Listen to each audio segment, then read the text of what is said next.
Insulti sui social contro Luigi Cadorna, il generale è passato alla storia per la sanguinosa disfatta di Caporetto nel 1917 durante la Prima Guerra Mondiale. Michele Favero, segretario di Indipendenza Veneta, è stato condannato a risarcire il nipote. Il venetista si era opposto in appello alla condanna del Tribunale di Padova emessa nell'agosto del 2022 che gli imponeva un risarcimento di 10.000 euro a Carlo Cadorna. La Corte d'Appello di Venezia però ha rigettato la sua richiesta, affermando che la critica storica nulla ha a che vedere con il dileggio che nella fattispecie era avvenuto utilizzando epiteti di animali o di figure criminali.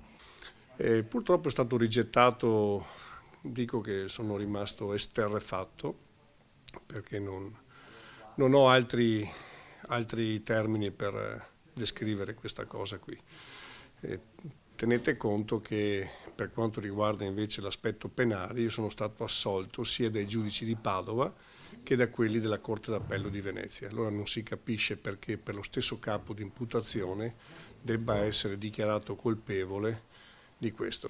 Il nipote di Cadorna aveva deciso di denunciare Favero in sede civile per diffamazione aggravata continuata. Oltre al pagamento di 10.000 euro, Favero è stato condannato anche a cancellare il post con le offese. Vado avanti, non mi piego e rimango convinto di quello che ho detto, perché io penso sempre a quelle mamme di quasi bambini, perché a 17 anni non si è ancora uomini, che sono stati portati via da casa e sono stati uccisi con la decimazione, cioè con l'estrazione a sorte di un soldato ogni 10 in caso di insubordinazione.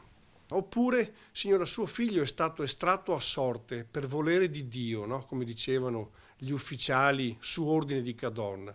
È stato estratto a sorte, pertanto lo abbiamo ammazzato e poi l'abbiamo gettato in un dirupo, come è avvenuto ad esempio per Asiago, nella brigata Catanzaro, dove è diventato poi questa fossa, diciamo, di ragazzi di 17 anni, è diventata anche una discarica.